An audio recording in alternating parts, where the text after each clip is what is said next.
ஒன்றிய அரசு மும்மொழி கொள்கையை ஜூன் 1 முதல் எல்லா சிபிஎஸ்இ ஸ்கூல்லையும் கட்டாயமாக்க போறாங்க. இதுக்கு காரணம் கேட்டா 2047 வளர்ந்த பாரதம் ஒரு கனவு திட்டத்திற்காக இதை இம்ப்ளிமெண்ட் பண்றோம்னு சொல்றாங்க.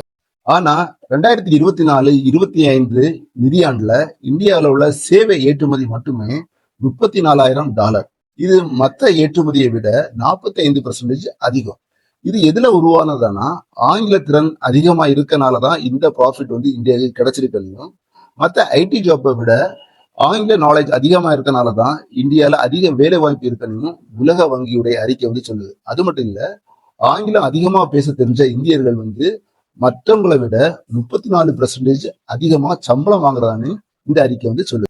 இந்த சூழல்ல மும்மொழி கொள்கை ஆங்கிலத்தை நேரடியா நிராகரிக்காவிட்டாலும் மறைமுகமா ஆங்கிலத்தை ஓரங்கட்டுறதுக்கான ஒரு முயற்சி தான். ஒரு மாணவன்கிட்ட ஹிந்தி சமஸ்கிருதம் பாடத்தை கட்டாயமாக்கும் போது ஆங்கிலத்துடைய முக்கியத்துவம் குறைந்து இது ஒரு துணை பாடமாக மாறுது.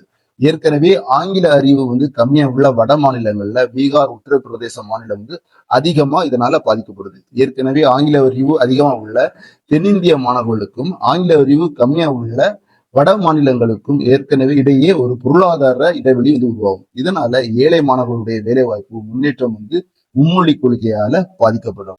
இந்த இருமொழி கொள்கையினால உலக அளவுல சிங்கப்பூர், சவுத் கொரியா, ஜப்பான் ஏற்கனவே வளர்ந்த நாடா இருந்தாலும் இந்தியால தமிழ்நாடு இருமொழி கொள்கையால சிறப்பான வெற்றிகரமான ஒரு மாநிலமா திகழ்ந்துட்டு இருக்கு. உதாரணத்துக்கு ஆட்டோமொபைல் சிஸ்டம், ஐடி சிஸ்டத்துல இந்தியாவில மிக சிறந்த மாநிலமாட்டு தமிழ்நாடு திகழ்ந்துட்டு இருக்கு. தனிநபருடைய வருமானம் தேசிய அளவுல செக் பண்ணும்போது தமிழ்நாட்டுலதான் 40% அதிகமா இருக்கு. இதுக்கு காரணம் என்னன்னு பார்க்கும்போது இருமொழி கொள்கை தான் காரணம்னு சொல்றாங்க.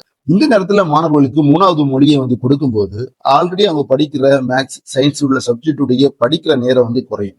தற்போதைய நிலவரப்படி பன்னாட்டு மாணவர்கள் தரவின்படி மொத்தம் 80 நாடுகளுடைய மதிப்பீடுல இந்தியா 77வது இடத்துலதான் இருக்கு. இது மாதிரி சிக்கலான சுச்சுவேஷன்ல ஒரு 3வது மொழி மாணவர்களுக்கு சுமையா தான் இருக்குமே தவிர அவங்களுடைய சிந்தனை திறன் வளராது. இந்தியாவுடைய 75 கால ஒற்றுமைக்கு காரணம் கூட்டாட்சி தத்துவமும் மொழியுடைய வேற்றுமையை அங்கீகரிக்கக்கூடிய சட்டம் தான். ஒரு மாணவனோட ஹிந்தியை திணிக்கிறது மூலமாட்டி அவனை இந்தியன் என்ற உணர்வை ஊட்ட முடியாது. மாறாக ஹிந்தி மேல வெறுப்பை தான் உண்டாக்க முடியும்.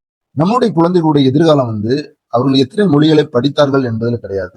அவர்கள் எந்த மொழியில சிந்திக்கிறாங்க, எந்த அறிவியலை படிக்கிறாங்க, எந்த தொழில்நுட்பத்தை கையாளுகிறார்கள் என்பதுலதான் அவருடைய வாழ்க்கையுடைய முன்னேற்றமே இருக்கு.